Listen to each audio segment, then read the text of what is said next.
How's it going out there tonight? Well, you stumped me now. Check out our website, mannimalresearch.com. Thanks to everybody.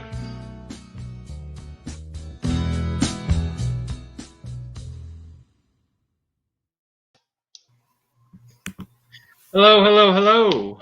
How's it going out there tonight? Glad to see everybody. Those of you that will be watching it live with us tonight, and those of you that will watch it later, we sure do appreciate it. We appreciate your support. I am joined tonight, as always, by my partner in crime, Mr. Derek Jasper Walls. How's it going tonight? What up, man? Not much. Just resting before the next payday. Really? That's unprofessional, man. That's unprofessional. I'm disappointed in you. I don't know why there's the house phones in here with me for some reason. Docking your pay. Really? All this money that we make in the. Come here. It's right here, my friend. Come here. It's her fault. We can blame it on her. Hi. That's the missus right there, y'all. She hung up. Why do you answer the phone? Are you waiting to leave? Are you ready, sir? Yeah, we're ready. I don't know what something's wrong with my wife. Wow. I'm glad we could welcome Mrs. Jasper to the program. Oh, right. Lord. Sorry about that, guys. We try to be more professional than this. It don't always happen, but we try. Anyway, guys, hit that subscribe button if you don't mind. Do that for us. Yeah, we'd appreciate it. We're still growing, continuing to grow. Nowhere near where we would like to be. So, guys, help us out. Hit that subscribe button. And when you're done tonight, head over to mannimalresearch.com. Check out our website. You can report your encounters over there. You can find information about getting out and doing some investigations of your own, maybe becoming a member of Mannimal Research and getting out with us. And, yeah, trying to learn as much as we can about these things. That's right. Also, just like everybody, we all have a Facebook account. Check us out on Mannimal Research on Facebook. Go and join our group on there too, and share some ideas, some research ideas. Tell everybody about what you've got going on. It's a good tool to have. A good way for people, like-minded people, to get together and share ideas and talk. So, yeah, guys, do that. I guess, well, guys, don't forget to tune in this weekend, the 9th and the 10th. Well, the 9th we're going to be filming, doing a film, and then we're going to, I guess, put it on there before the Saturday thing, before we go live Saturday. We're going to try to do live here, and I believe with Old Bear Den, right, Wayne? Yeah, the Old Bears, he's coming down. We've been talking about it for a couple weeks now. He's talked about it on his shows. He's coming down on the 9th, like Walls was saying. The 9th, we're going to, Old Bear and his wife are going to film an expedition with several of our members. We haven't nailed down the complete number yet, but there's going to be a few of us.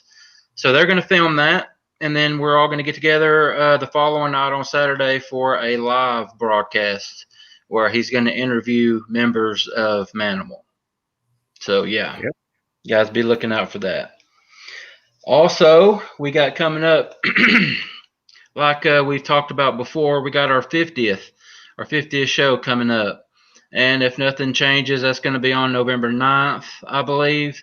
And we're going to do a little giveaway for our viewers out there, the people that have supported us and things like that. We just want to say thank you.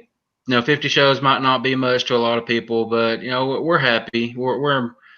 We're happy with it. It means something to us, so we're gonna do something. What you got, buddy? Remember the email I told you about a while back a gentleman. Up in one of our research areas, North Georgia. Yeah. Yeah. I was just saying he popped on. He's on the show. So I'm looking to prove the area. There is a something big in Walker County, Georgia. So we've got to get a plan somewhere to go one weekend and go up there and maybe meet these people and actually go check this area out again.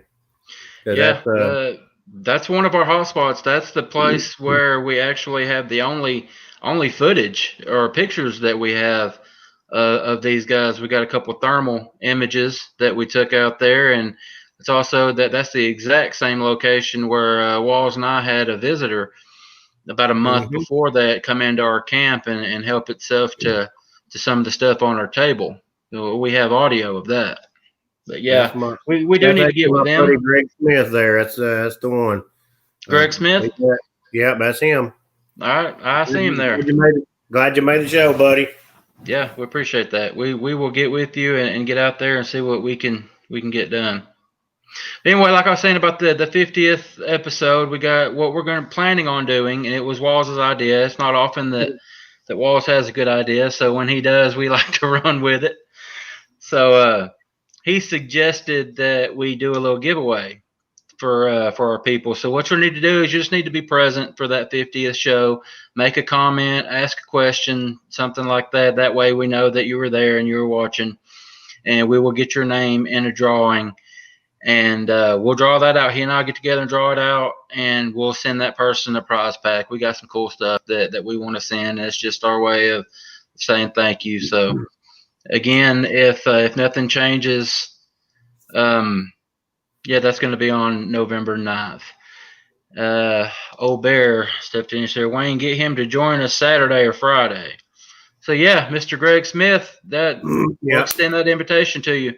If you want to come out, it's not in Georgia. We're going to be in a different location. If you can make it up Tennessee way into Southeast Tennessee for an investigation, that'd be a cool way to meet you.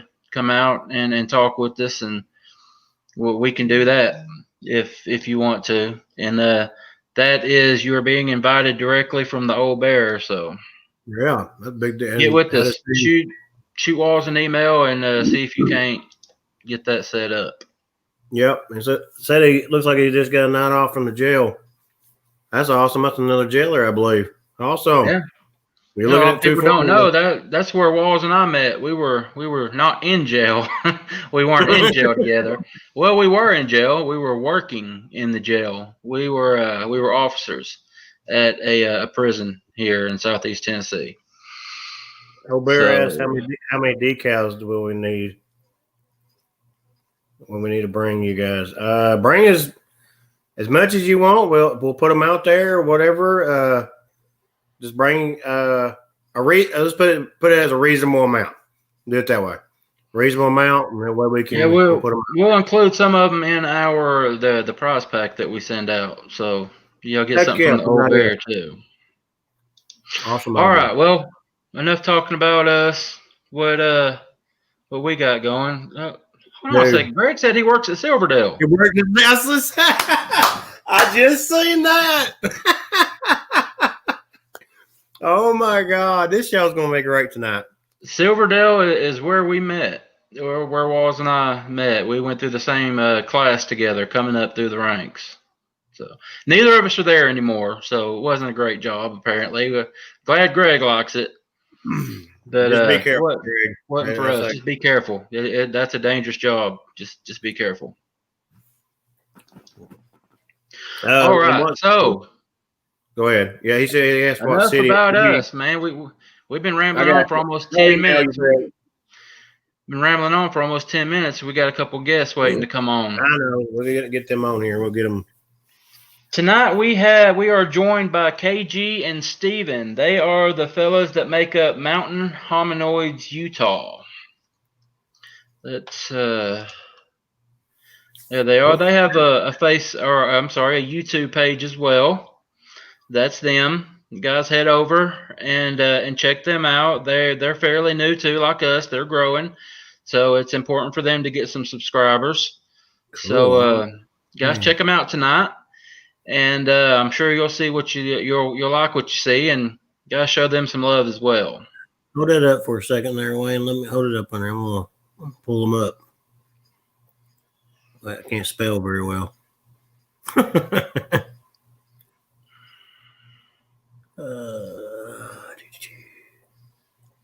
There they are. Got it. I got it, buddy. All right, well, buddy, if you're ready, we will bring KG and Steven on. All right, go ahead, man. I just subscribed to their channel. Oh, we already got you one subscriber, fellas. Don't know. How's it going out there in Utah? It's all right. Smoky? Very Smoky? smoky. Yeah, it's made me sick. I have to use one of these right now. I have to use one of these. Okay. It's Well, that's KG talking, and then we got Steven over there on the left side of your screen. So, yeah, guys, first off, let me thank you for taking the time to come on. And you were actually, we were talking about the old bear. You guys were referred to me by the old bear. I believe he's a friend of yours, isn't he, KG? Yes, he is. Yeah, the old bear. I met him when I was still living before I moved back to Utah. I met him at the truck stop in Ontario, Oregon. And we did a story about a gentleman that had his bull stolen from him at a rest stop at the foot of the mountains near La Grande, Oregon.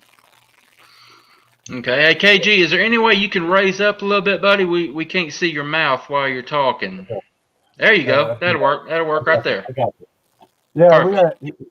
He's in charge of this as a laptop here, so Okay. yeah. And so, Steven is your partner. How long have you guys been partnering up, going out looking for the big guys?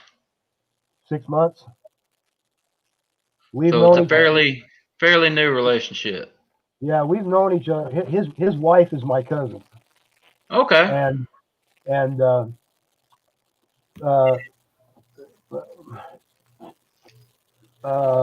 let me see. We communicate. He had a YouTube channel, and so I started communicating with him, and then we started talking. And then when I moved back down here, we hooked up. He come looking for me. So okay. Good deal. Yeah. Old Bear here says KG is a very dear friend. Right back at you. Yeah. Old Bear spoke very highly of you, KG. So I reached out and offered you guys a chance to come on, and I'm glad you did. Glad you did. One of the first things we always ask our guests that come on is, I've talked to both you guys. You've both had experiences with the big guys, but what we like to know is, before your first encounter, what was your level of knowledge on Bigfoot? Were you a believer? Were you not? And how did that encounter go? And I'm going to give both of you a chance to talk about that. KG, if you don't mind, we'll start with you, buddy. I grew up on the Olympic Peninsula in Washington State. And there was always stories coming out of certain places of hikers seeing these creatures, loggers, fishermen, people out salmon fishing close to the shore, because it's all heavily forested along the Puget Sound. And so you hear stories. And then the Patterson film came out when I was 13 years old. Okay. And I remember as a kid going to places. My dad would take me out on the weekends. And after my sighting in 1995 and the 2 days prior to that, the things I experienced, it recalled a lot of stuff that I heard growing up, and a lot of things I saw, as far as sign, the sign that they need, and you just never pay no attention to it. So then in 1995, I had been burned real bad doing hot tar on a roof, and my ex-wife's nephew, me and him went up in the mountains and went camping. And on the second night, he started hearing noises. He said sounded like something was in the river. Can you hear me pretty good? Yep. Yeah, we can hear Okay. you. We can hear you. Go ahead. A lot of people on my YouTube channel say they can't hear me very well. So um, we had fished and prospected for gold for a couple of days prior to this sighting, and we saw a bunch of deer and elk running across the river. A big log was thrown in the river and come floating by us. We heard it splash upriver, and I didn't know what to look for. I didn't know what sounds they make, what kind of activity they portray. You know what I mean? Uh, but we were around the campfire that second night, and he said he could hear something in the water, in the river, like something was coming across the river. And where the trees were, it was, you couldn't see the river. You couldn't see nothing beyond the tree. It was so thick, heavily forested here in the Uinta Mountains of Utah. So uh, from the light of the fire, he said he thought he could see something standing over there by these trees. So I just stood up real slow and got the flashlight off the table and shined it over, and there it was, uh, peeking out from behind a tree, and then it stepped out. I got a full frontal view of it, and it was so huge, and it was not intimidating.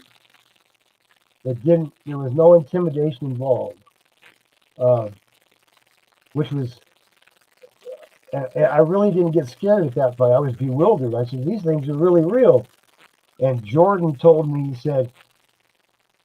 he says, "Well, what are we going to do?" I said, "We're staying here all night." I said, "We're not going to go nowhere." But nothing else happened.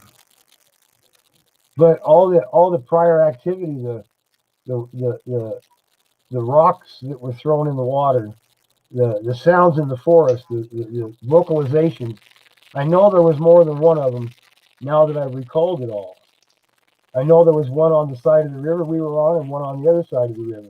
The one that came across the river was coming towards the one that was on the side of the river we were on,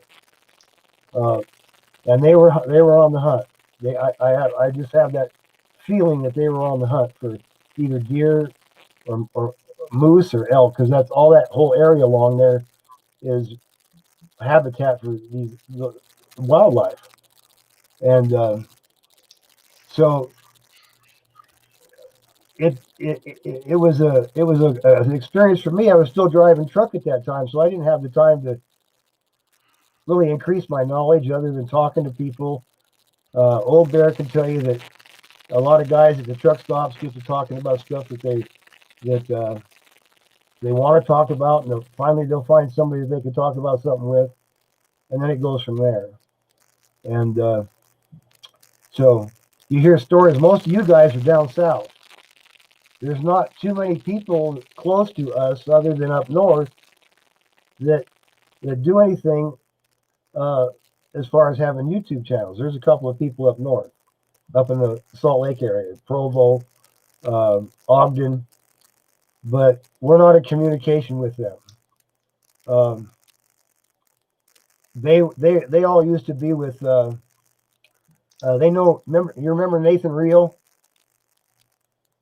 You ever hear of him? No, I'm not familiar with them. They came out of his camp. Nathan Okay. he had a YouTube channel, and he did a video called Monument Wallow, and there were some issues with that, and then he just backed away from YouTube. I don't know what happened, but he was very informative. So I started going to the mountains in Oregon and talking to folks that lived in the mountains, and I started hearing stories up in the Wallowa Mountains of Oregon. People were telling me stories about these creatures, and uh, I had been planning to move back down here for a couple of years prior before moving back down here. So I knew when I got back to Utah what I was going to be doing. And what was it? The second time I went out, I started finding activity. I started locating footprints, trees that have been snapped, and directionals, playground-like areas that looked like smaller structures had been built. And then I started moving down the mountain range, going to the south. And then I came upon the nests. we have found 2 nests, and well, actually 3. I found one about a week ago, and but it's so hard to see, and I haven't gone back to do another video about it. But they seem to like it low down in the winter times around here, and they build these nests. So as I go forward, I'm concentrated on finding out actually we're on the inner perimeter of the Fish Lake National Forest, right? Yeah. We're on the inner perimeter of the Fish Lake National Forest. That's 1.5 million. That's 1.5 million acres. So now, that encounter that when you were on the roof and you had one step out the first time you saw one, how close were you to this individual? 20 yards. 20 yards. So you got a good look at him. Well, Was it a male? It was a male. Okay. Okay. Can you tell us? Can you describe him a little bit? His features? He was kind of a cinnamon colored, and he was wet. Wet. You Okay. could see the sheen from his hair, and it was draped down long across his shoulders. He didn't have no neck, and when he stood to turn, he didn't move like this. He moved like this, back and forth, and he never took his eyes off of me. Not for Those one of second. you, the viewers out there that watched last week, we talked about that. We talked about that for several minutes. The way I don't think I've ever heard anybody talk about them moving their neck to look like this. It's always like from the waist up. It just seems like that's what everyone reports when they see these things. It's like they don't have a neck. There's no area in between here and here. Yeah. So it's like they can't turn like that. They have to turn their whole upper body. You're another one that testifies to that. That's really cool. Do you think they might be different types? Because if you go back and look at the Patty film, she actually turns her head. She doesn't turn it much. To look at yeah, you don't turn it much, but when she's walking, I mean, you can see her glance. Yeah. I mean, you can visually see it turn. She kind of rolls that way a little bit. I've noticed that. And but this guy, I don't know why he stepped out to let me look at him, and where Jordan was sitting, he couldn't see over the table through the bush because I was standing up when I hit him with the flashlight. He saw the lower half of it, and he says he knew it was a male, and that it was wet. Also, he said, "Yeah, I could see the sheen on it. It was like it was wet, and there was a little bit of an odor that we noticed. It was just dank. That's the best way I can describe it. It was dank. There was no wind. There was no wind, no breeze, but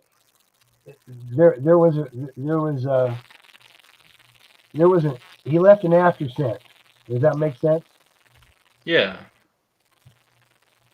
And back wherever we went, I didn't think to look around in the morning. I did notice some footprints. I didn't know what to do. I really didn't. I didn't know what to do. I didn't know where to go, even begin to. Do you think you might have been that was just one individual, or maybe he let you in to get your attention on him? Since being a male is considered as like us, we're considered male. We're the protector. Maybe he might have been getting your attention off of something else. We now that I've recalled everything, I firmly believe that there was one behind us downriver a little ways, and that he come across the river to check us out and make his way. I think probably downriver or I don't know what he did. I really don't. We never heard him again, and we were just both bewildered. I stayed up all night. He finally fell asleep, but I stayed up all night, kept the fire going. Took the lantern down to the river because it was just right there. through the bushes, but I couldn't hear anything. I was listening. No more vocalizations. No more nothing. And we left mid morning the next day. We So, got our first question for you. The Scottish Wild Man wants to know. He said, "Did its head bob up and down when it walked? Did you notice?" I didn't notice because when he turned, he was gone. Okay. All right. We want to give Stephen some time to go over his response. The same question, Stephen. Before your first encounter, what was your level of knowledge? Were you a believer or not? And then just walk us into it. Let us know what happened. Okay, I grew up in the Pacific Northwest. I count Washington and Oregon both my home, about 50-50. Last on the Oregon coast, North Coast. And so you kind of grew up with the storylines of Sasquatch and bear, and it's just part of nature for me. And so I just assumed they was out there. And then I had some things happen that kind of verified that. And then we went up. So I was aware that they lived and they were around. And I got excited one year. We went up to Spirit Lake on that Mount St. Helens. And so we was hoping to see something up there. I didn't see nothing up there. And then the mountain blew up. Maybe didn't like me visiting, but I mean, like months after we left at the scout camp, Harry Truman's, the mountain blew. So and prior to that, you had the news reports of, hey, Bigfoot's moving off the mountain. For about a week or two, they talked about on normal TV, hey, yeah, we're tracking Bigfoot. They're moving away from the mountain, as well as the elk, and a lot of the animals left the mountain. A lot of them stayed too. But it was kind of interesting, and so I've been around and familiar with it, and I figure something's out there. There's too many stories. Now I'm here in the center of Utah, and excuse me, and it's going out and understanding what's out there, and having a couple encounters. At that point, they weren't visual encounters; they were close encounters and threatening times. And then, I said, well, I'm going to go out and start looking. And about 2 years ago, coming up, me and my two of my kids just went hiking, and we found some sign. And my daughter's like, yeah, whatever. And I said, here's a track. It's on this, this log, this structure. Log fell down, brand new. I said, hey, look at this little pile of foot. It was a footprint, about a 17-inch footprint. Says, what's that? And my daughter's like, no. Says, what's that? This is naked foot. Right. What's it doing in the snow in February here in Utah? So it's not somebody running around. And so I started my own process of learning. And you can see, silhouettes. You can see things in film and cameras and stuff. And when KG got here, we went to a place for that he wanted to return to up here on the mountain, about probably 15 miles from here. July 4th. No, wait a minute. When was it? I want to say it was the 22nd, 3 months ago. So we went there and we hiked in about almost a mile. We parked and you got to hike in, and 2 months. It's been about a little over 2 months. And in there, we're sitting down and eating and stuff, and I'm goofing around a little bit and letting his dog, Cecil's his partner, run around and be a dog and checking things out. And it's a great squatchy place. And we start going down, and I start going down to the lake, and he was up on in the camping area, just a natural camping area people probably used for 80, 90 years. People like to carve their name in the aspen trees, right? Well, there's aspen trees we found as old as 1917. Farmers, ranchers, pioneers, whatever. But we're sitting here. I'm going down. I go down to the left. I'm about 40 yards away from 40. Yeah. 40 yards. And he's like, hey, come up here. And he's videotaping, as he does.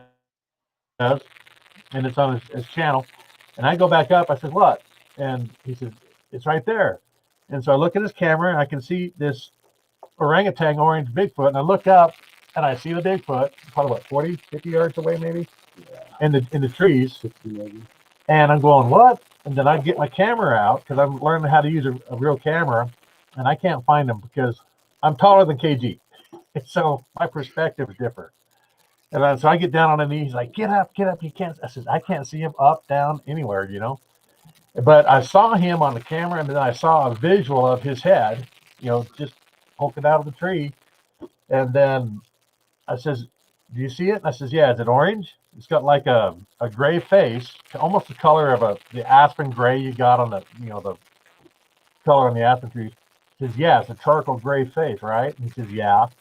And then we're getting organized, and then KG's like, boom, he's gone. He's running after this thing, right? Well, not running because you got deadfalls, but he's chasing after this thing. Thing takes off to the right and disappears. And as he gets to where he was standing, I hear a knock off to my right. And I said, hey, he just knocked. And then at that point, things get kind of interesting. I think he was the watcher. He came down to check us out.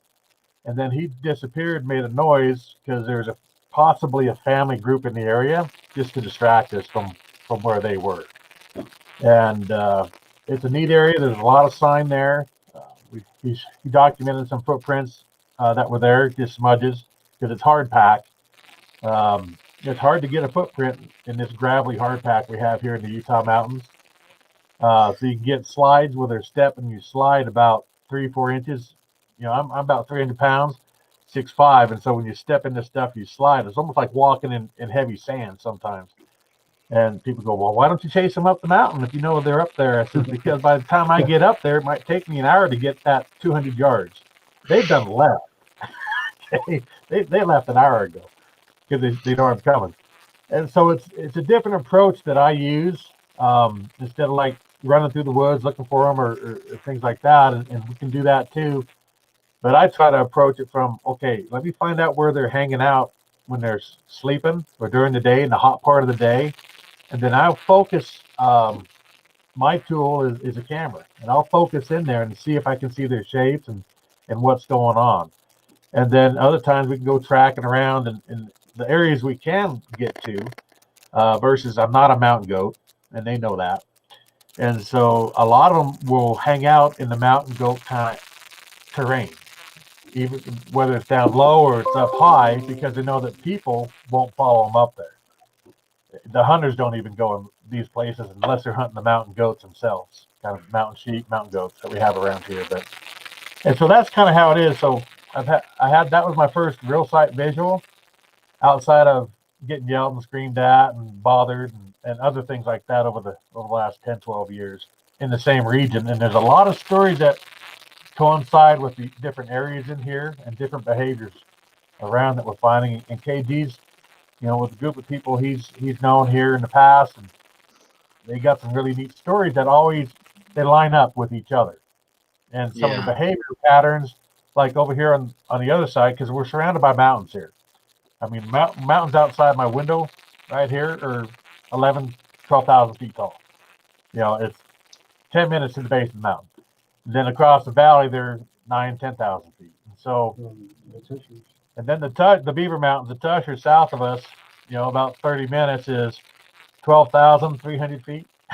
So we're surrounded by mountains. Yeah. And so that sighting you were talking about, KG was actually with you. You guys saw it together. Yeah. Were y'all able to get? What's that? Were y'all able to get footage or a picture? What I think so. I think you could tell that there's something there. It was through the trees, and it was uphill, and then he was down on the other side of the ridge. I recorded the footprint where he was standing, and he was looking through a small pine, and you can see the face. And then I just started going after him. I want one on video so bad that you know that's what I'm out there to do, is get one on video. That's my goal, is to get a clear, precise video of one of these creatures on the move. And so if I wouldn't have gone, if I'd have gone to the right, we discussed this, I probably would have got him on film if I'd have gone to the right instead of going straight ahead. Because he went to his left, and he was gone. He was just gone. Then we heard the tree knocks and the rock, and then we got a rock thrown at us. That was kind of weird. But He did, probably because he was chasing him. It Now, wasn't a threatening walk. It was just kind of like in the direction, like when we left that area to go walk around the lake, the rock come out in his general direction out of the wood line.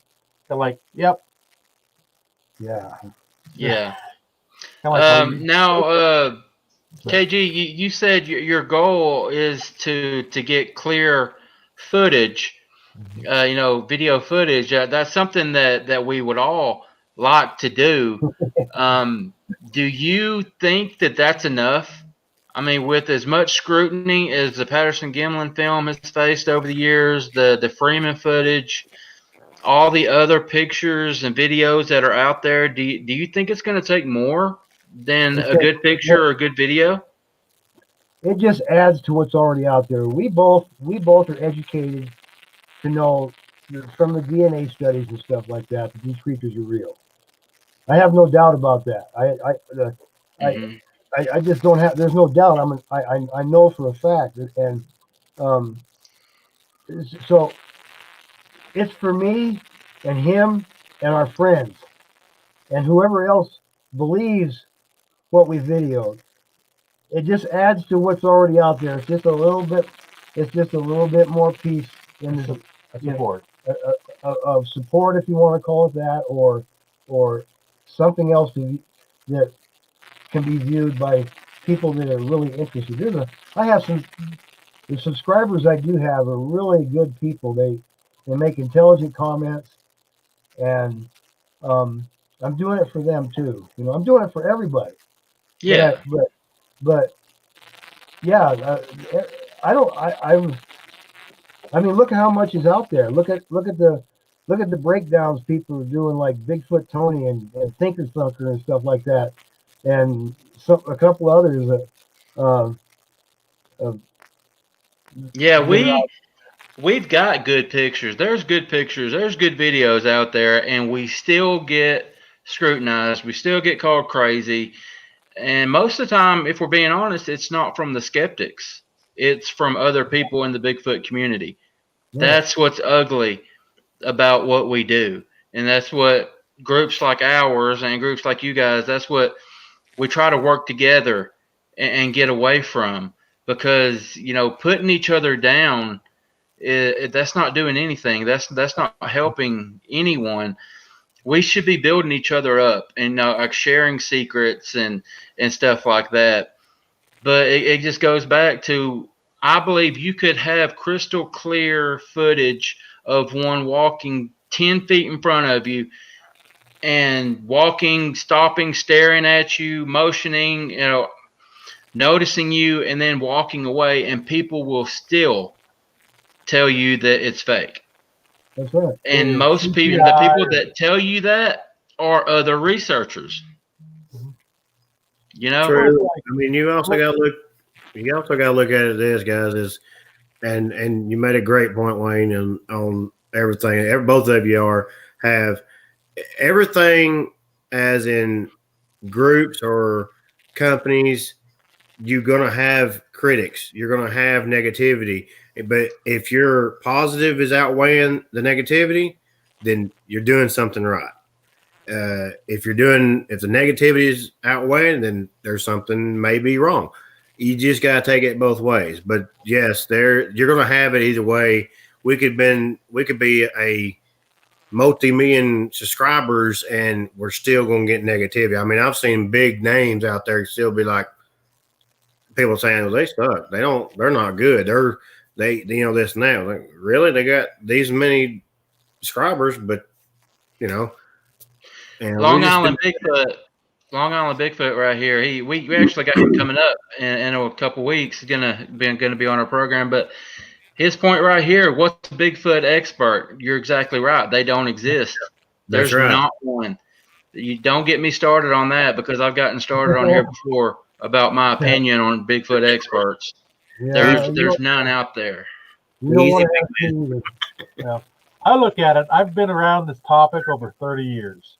Okay, reading, watching, the BFRO, I saw them start growing and big, and the biggest thing I think I like about them is their database, because that's a lot of education database. Mm-hmm. And now it's kind of has a different agenda maybe nowadays than it did originally. But and I disagree with a couple of the guys involved in that group.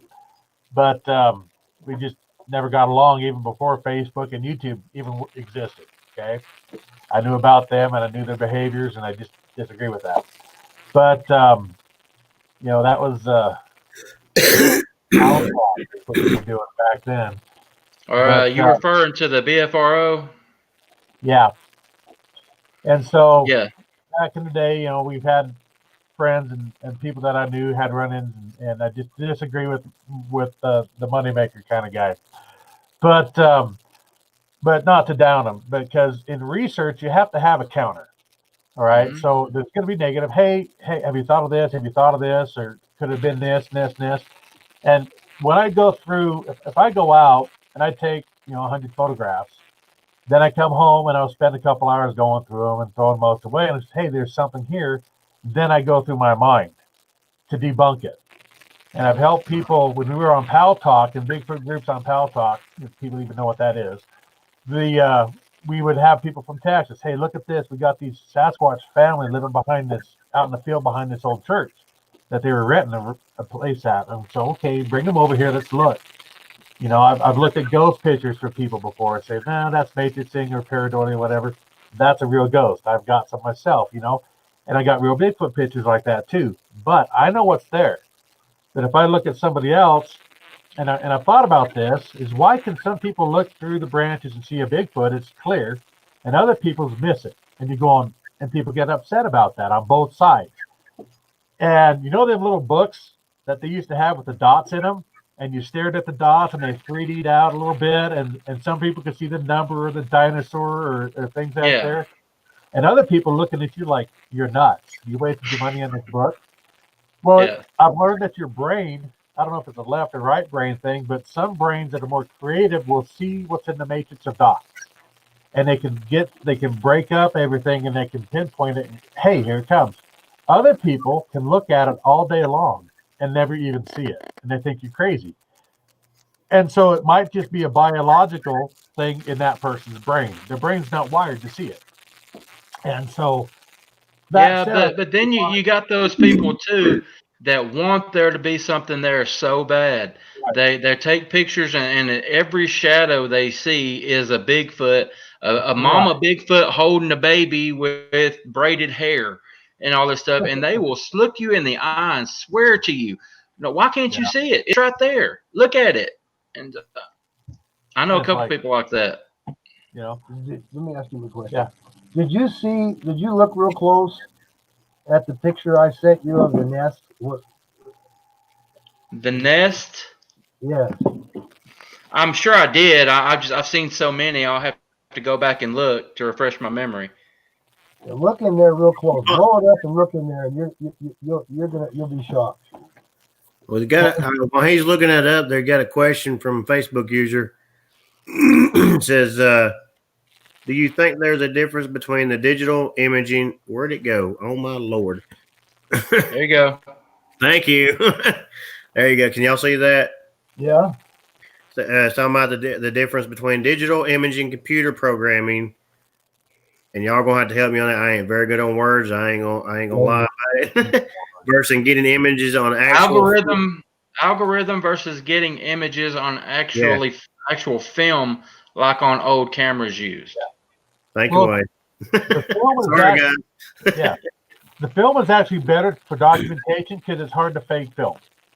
And so there are searchers out there that would prefer to use film. So if they see something digital, they go back or they have both cameras with them if they can afford that. I've gone for my phone on attached to a spotting scope that I was able to afford, a little one, to a DSLR camera, and gets me in deeper and closer to where I know they hang out and stuff.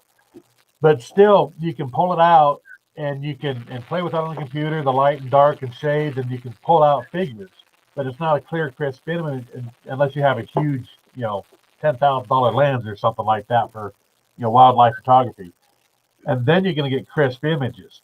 But in the meantime, I think Funker Thinker did a good deal on CGI. If people are worried about CGI, he did a couple, 2 or 3 shows on it.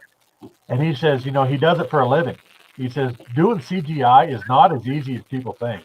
You go to Yeah. Pixar and see a movie, you got to realize there's 100 animators, and they took 4 years to make that, half hour, 40-minute section in that movie.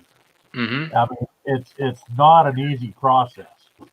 And so, but yeah, from a scientific point of view, a research point of view, if you can get somebody on film, real film, and they still make it, it's better because it's hard to fake film. Yeah. Anybody else say, well, you did this, you got the negatives, and the UFO world's like that too. Hey, you got the negatives to your camera that you took that photograph with, and they'll check the photograph versus the negative to make sure they match up. And so it's just debunking and finding out what's real and what's maybe created. And Yeah. so, KG, I'm not seeing that picture. I don't know what I've done with it. But Old Bear's got a question for you guys here. Says Stephen or KG, how many nests have y'all found this year? 3. Well, four if you count one that looks like an area that they moved through, like call it a corridor, I guess, or part of a corridor, a day area or a night. I think it's more at night because it's up in what we call the Sweetwater area, and it's a constant water source, and it's right at the perimeter of some very, very large, humongous forested areas, and it goes up into the mountains, up into the cliffs, the caves, and the cracks and all that, and the crevices. So, yeah, I found all kinds of activity, structures they built, but actual nests that I know for sure that I can say are that good. I have good video on those. Are 2 nests, and they're right close to each other. Now, what? Go ahead, Walt. Doing on these nests, have y'all actually went in, like tried to lay in the nest and actually? That's what I was gonna ask. What are y'all doing with the nests as y'all find them? Like, what do y'all do when y'all find them? We'll walk right on by and then go back and have a look see after a while. Are you looking for hair? Not yet. I've been leaving them alone. We went up there on July 4th. That's the last time we were up at the nest. It was July 4th. Yeah. That's when I was sick. yeah. And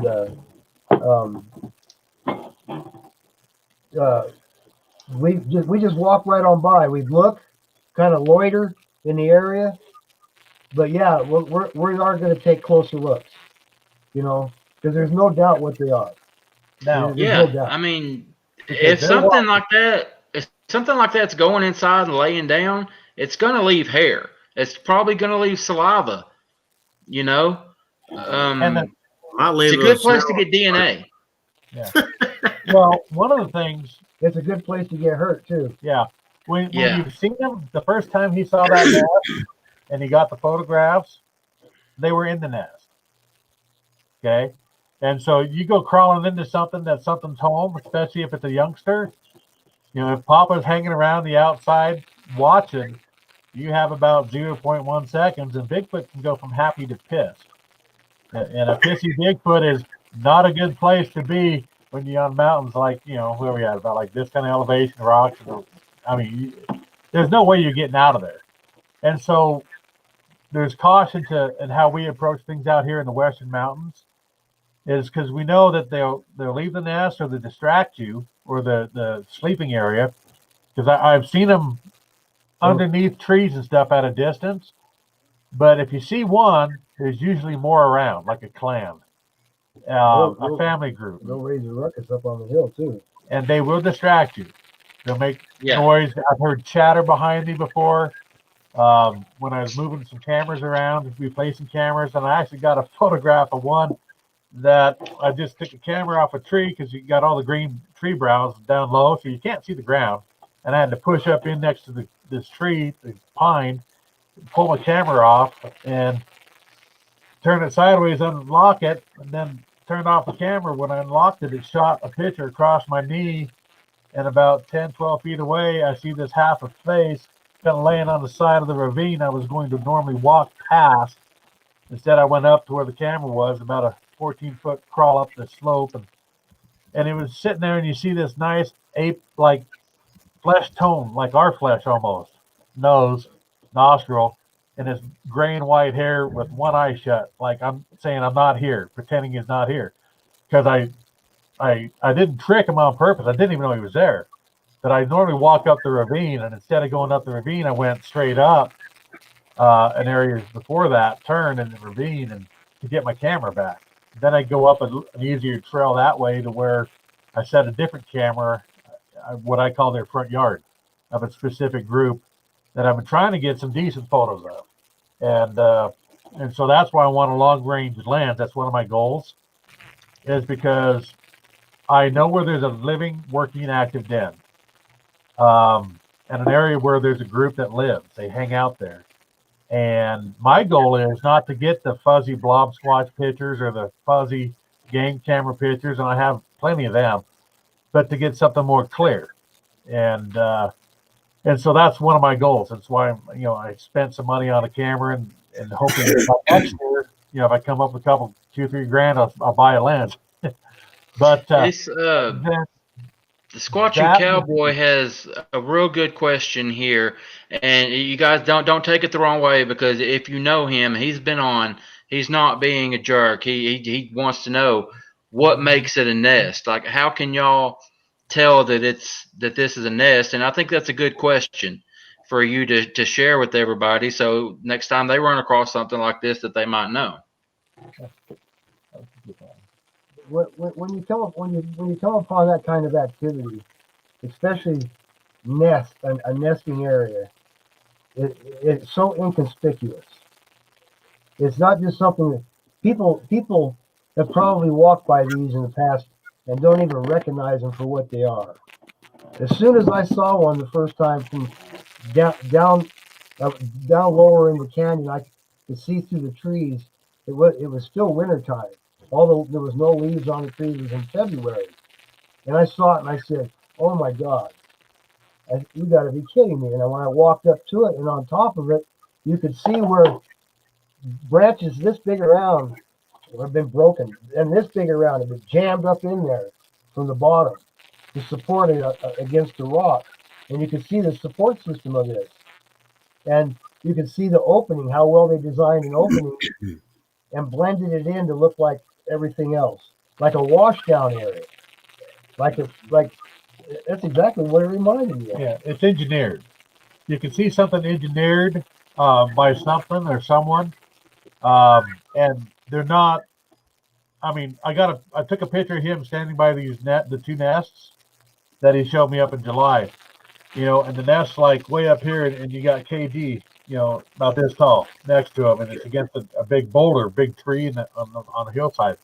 And so it's massive. It's not just a little thing on the ground. These things are massive, and 9 feet tall. And so there's big areas in there, but knowing that it's an active area, you don't want to. When you're there and you can sense them, you can almost like feel them watching you and stuff. You don't want to go crawling in to the kids' room, kind of a thing. And so there's caution used. I've done some things in a different area where I've had them come down within 20 yards of me.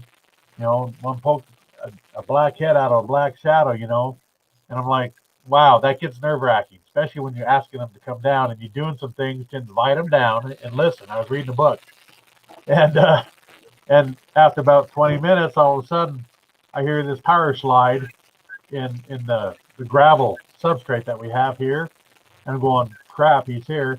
And then I did some things and said some things, and they responded a little bit, and So and I'm working towards an interaction kind of a thing that you hear about, Mhm. and but then do you want that? I mean, you got to think this through. Exactly. If you want to say, hey, could you come out here? Let's sit down. You sit down there 20 yards away. I'll sit down here. We're having powwow. Okay, the thing's like 3 times your size. It's disconcerting. I've Sometimes, actually, do you really I want to know want- what's out there? See, I with, actually would like to. with, I definitely. with me, I want to experience whatever I can. Yeah. I'm going to go for it. I'm Right. I'm gonna put myself out there. He's retired. He can go And do a lot more. what I've been doing since I've been back here is locating where there's activity and trying to figure out if what I have suspected, studying Google Earth while I lived in Oregon about my home area here, is true, that there is a corridor that goes up to Fish Lake Mhm. and beyond into the Dixie National Forest. This is the Fish Lake National Forest. And I firmly believe that I'm close to finding these territorial type, these structures are getting more pronounced, more significant in the way that they're built. Like this is mine. Does that make sense? Like a territory. This is ours. Yeah. And that's what I'm starting to find out. I'm starting to find more and more as I go deeper into the mountain. And I'm being very careful about it because I don't want, I'm not up there to hunt them unless I have to defend myself, of course. And I don't go up there being disrespectful or but by golly, if I see one, I'm going after it. I'm going after it. I'm going to try to find it, to find out at least what direction we went. And we missed a great opportunity just recently. We really did. We missed a great opportunity, and so Now, It's I know timing. KG, you said that. No, go ahead. one last thing about what I was saying. So, yes, in answers to your questions about are we going to look further into these areas, into these nests and stuff? Yes, and it'll probably be during the winter time. And when I know they're in the area, because I just don't know, when did I experience that infrasound? That was in the spring, wasn't it? Yeah. I was zapped February, March. with infrasound when I went down to get a stick off the nest. I got it hanging in my bedroom. With my dream catchers hung from it, and so I went down and snatched the stick off of the nest. And when I did that, this sound came at me, and so I've experienced that infrasound, and it was just, you could feel it. You could feel it like when an earthquake's getting ready to start. You can feel it. You can feel it coming at you, and you just feel it, and it leaves you. Whoa! What the heck is that? And then you just know what it was. It's hard to explain. It's like it's like it's like it's like playing basketball after a couple of a half hour on the court. You got your shot back. You know what I mean? You just feel something. It's there because I don't like putting somebody out there, but ask Old Bear what was in that nest. And some of my subscribers have seen it. Other people that are here on YouTube that have agreed with what was in the nest the first time I went by it. There was a large Sasquatch in there, and you can see it. You can see its mouth, its face, its eyes, and its nose. And there's a little one right next to it, peeking like this with a stick poking him right in the cheek. And Yeah. So I treat these areas Yeah. I guess you Now, just say respectfully. I have to. KG, you had made the comment that you want to see him, like you want to get close to him, and Stephen, you also made the comment like that you wanted to build a relationship with one. And y'all are describing kind of like a habituation type experience. Have y'all considered gifting, or is that something that y'all have done, or you're considering doing?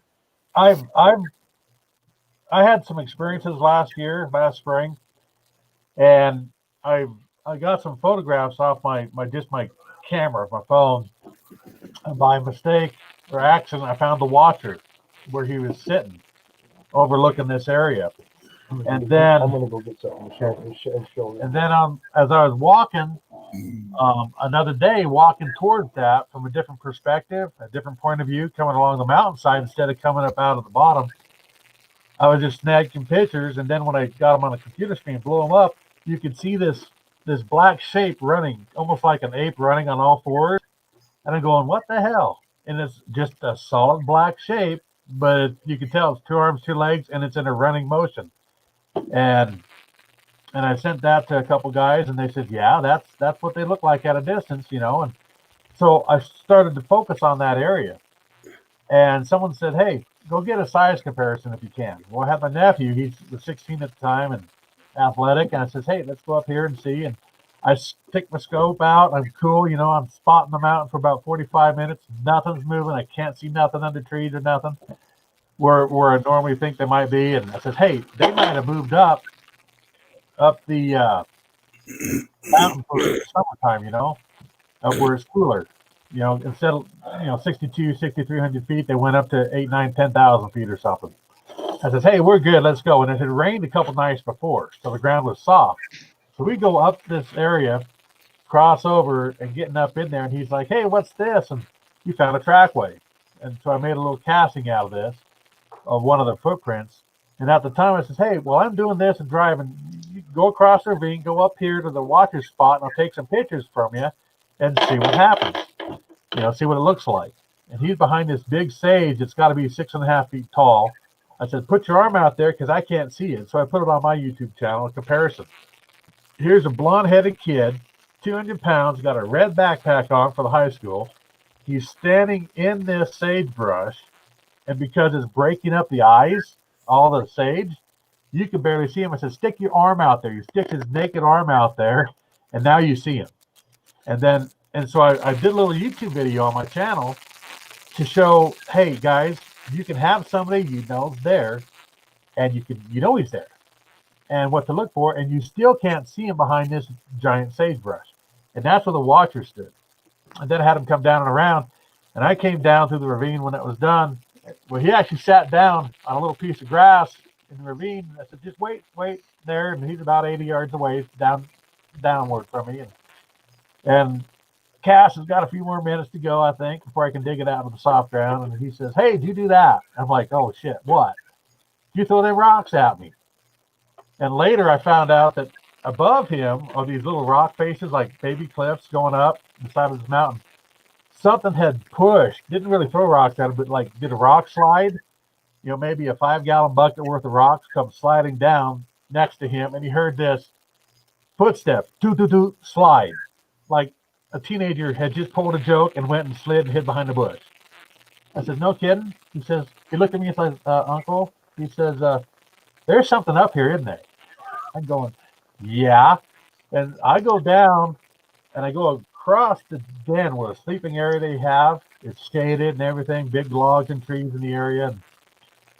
And I slipped in there and the ground gave way and I go down. I got a backpack on. I go down, slide about 15, 20 feet, grab the log over my head, slow me down and drop into about a 4-foot hole.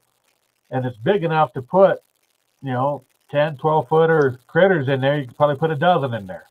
It's all been carved out and no water in there. It's nice and shady for the summertime and stuff. It'd be about 15 degrees cooler and all that. I'm like, crap. And he's sitting there going, what do you think? I said, I think we're leaving, like now, And on the way down the ravine, I turned around about 40 yards, took some pictures, and I can see this white head just sticking out of underneath one of the pine trees, the pinyon pines we have, and you can see like black eyes and kind of a white head, and going, wow, they were watching this and kind of escorting us out. And so that's where I set some things up. But you can catch them, but you can't catch them clear. And so I have ideas. And so because of that, I went back about a week later and says, hey, thanks for not messing with us. Sorry I slipped into your house, kind of a thing. Just talking with them. And there's a big log that goes across a ravine. And I could walk underneath this thing and just a deadfall. And I put about 20 apples on this log. And I had a granny. I don't like green apples. I don't know why it was in my house. So I threw that on the end. And then over 2 or 3 nights, I would go back up after work near dusk and take photos and look. And the apples would disappear. And the last one to go was that sour apple on the end, that green one. So, it could be birds, animals. I have shadows in there moving. I have one that looks like it's holding an apple in the den with the other ones. And you can see an apple, at least if it's not a Sasquatch holding it, the apple's in midair. They're like, hey, can I eat this? And so I've tried gifting. I guess in the spring, October, November, December, I was sick. Like I had the flu bad. Maybe it was COVID, I don't know, but something that took about 2 months for me to get over this. And I had left them some stuff there. I just took out some vegetables and things, and they'd eaten the apples in the past over a couple months. They didn't touch one thing I left that day. I was coughing, sneezing, and everything. They didn't touch anything. It went to mold. And I'm going, they knew I was sick. Yeah. And they knew it was a clue for me. Hey, that's an education moment for me. They didn't touch anything, but then I was sick, and they saw that I was sick, and that I didn't come back for a couple months, and so they just touch anything. Yeah, that's interesting. That's an interesting take on it. We're coming up on almost 10 minutes over an hour. So we're going to be wrapping it up here in just a minute. Is there anything else y'all want to touch on before we get out of here? Yeah, you asked about the gifting thing. I've tried the apples, and they were taken. And I went back up there the second time. I left some tangerines, and they were taken. And then the third time I went up there, I saw footprints. They were going up the mountainside. And I have some colored ties. You were talking about the gifting thing. I have some colored ties that I'm going to hang. I keep saying I'm going to do it, and I just haven't. I get out there, and my mind starts just going into the wilderness. You know what I'm saying? But I also have these. You got to put them up there. There you go. I have these that I'm going to lay out. They're different colored stones. Okay. And they're green and blue and clear. Now magpies will collect these. So will ravens. So unless I see footprints or I'm in an area where I'm finding signs of their presence, then we'll see what they do in return. Yeah. Food. Daryl Owen here was saying candy. You got to give them candy because they seem to like it. But yeah, I've also heard about little stones, colorful things like that, little trinkets, things like that. They like getting those too. Anything that they can't get themselves, I would think that they would just love. Yeah, and I've been experimenting with it. And one thing over all the stories and tales about gifting, I don't want to give them something they can't get locally themselves. And so we have apple orchards around here, and harvest time, the whole valley's full of stuff. And so I don't want to give them something to get them hooked on something. Maybe that if I don't show up, the stories where the guy got pushed in the back because he forgot to bring a candy bar. Yeah. I don't want that to happen. But I want it to be a respectful kind of a thing. I don't want to push in, even though I could probably go in and be ranting and raving and hollering and try to get them mad enough to come out and get a photograph of them. But I don't want to do that. I want to build a relationship, a trusting relationship with them. That's what we're trying to do. Yeah, a trusting relationship. That's what our group is trying. It could take a year. It could take 5 years. But if I could get them to come out and actually sit down and actually have a distance, some of these tales that you hear about people talking about for over the years, then that would be, I want to learn about it. Yep. And the best person to ask is them. And if this mind speak thing, I don't know about it, but if they can communicate like they did with the Native Americans in ages past, and even people today talk about communication, be it mind speak or other verbal or nonverbal communications, if we could do that, then maybe we could return to some of the old ways and maybe have something happen and get educated by them about them versus just all the hearsay and the guesswork. So Yeah. that's kind of one of my goals. Whether it works out or not, I don't know. This is Yeah. frustrating. This is frustrating to do this, and it's very disappointing at the same time. Exactly. But it's very rewarding too. It is. It's fun. It's fun. It is rewarding because All right, guys. Well, we are about 11 minutes over, so I can't thank you guys enough for coming on. We'd love to have you back. From the sounds of it, y'all got more that we can talk about. So yeah, would y'all be interested in coming back? sure. Yeah. Okay. You bet. Uh, I've watched you guys enough to know that I can communicate with you. I've had a tendency to run my mouth too fast and call people out. He will tell you this, and it took me a while just to, because once you know, it's a whole different story. What else you see out there going on in the community, you just have to bite your tongue. You really do. You have to bite your tongue, and just don't. They're not you. They're not you. You don't have to have anything to do with them. yeah. It's the folks out there that care. It's the folks out there that want to educate people and give them the best that you have of what you come across. And my channel's not all about beauty. I don't have music on there. I don't have flashing lights or anything like that. It's just raw footage, and it's going to stay that way. Yeah, well, you guys are doing a good job. We had a couple comments out there talking about that you guys had some good videos on your channel. So you guys are doing a good job, and we'd love to have you back. Want to hear how your gifting goes. KG, you got my number. We've been texting. So yeah, buddy, stay in touch, and we'll talk about getting you back on. I'd like to communicate with your friend here too. What's that? I'd like to communicate with your friend here too if he's up to that. You know, have an open Yeah. way just to say hi. That's fine. Or Yeah. let me know. Contact. See, we don't know nothing about what's going on down there where you folks are at. Okay. We're out here in the Intermountain West. Yeah. Totally different. These creatures are totally different out here. They're bigger. These are huge creatures here, and there are some that are aggressive on the West Mountain over here and in the Kimberleys, and these over here are docile.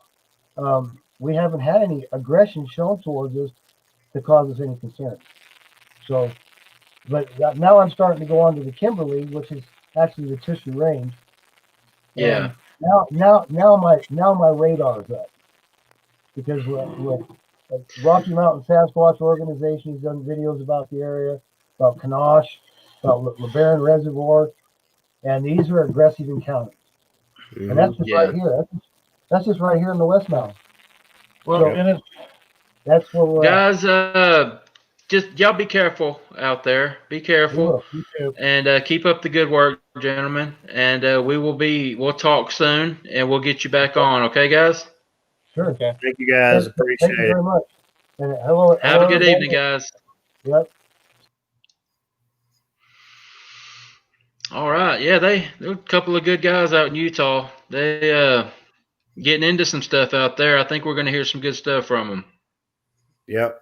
Definitely try to get them on again and see what more stuff they got. I actually saw looked at one of their videos. One was while they were on, and they got some legit stuff, my man. I mean, it's just like ours. I mean, it's raw footage. It's there. It's good stuff. I just want to throw this up from Pappy because I think it's the best quote of the night. If you start with respect as your intent, respect in your interactions, then you will earn respect from the big guys. Yep. I don't think there's a better way of saying it, Pappy. I mean, yeah, very, very well said. That's what we all need to do. So, you got anything before we get going, buddy? Not too much. Just thanks, guys, for coming in. The great questions y'all did, and tune in next week. And definitely tune in this week. Let's blow it up. Spread it out. We're going to try to. I hope we're going to try to do it with both our side and Bears, and try to do both of them. Blow both of them up. Just blow it up, and it'll be great. Yeah, guys, We'll be have a on the good time. lookout for that. Show us Yeah. some love. Tell people. Let's get a bunch of people watching, and maybe we'll get something good. Maybe something good will happen out there. I'm really, really excited about where we're going to be. We've had some good stuff happen where we're going to be, and man, maybe we should have enough to have 2 or 3 teams to go out all at the same time. So maybe we'll get something, guys. Yeah, stay tuned for that. Heck yeah. All right, buddy. We're gonna get out of here. Everybody, y'all be good to each other. Take care of yourselves, and we will see you next time.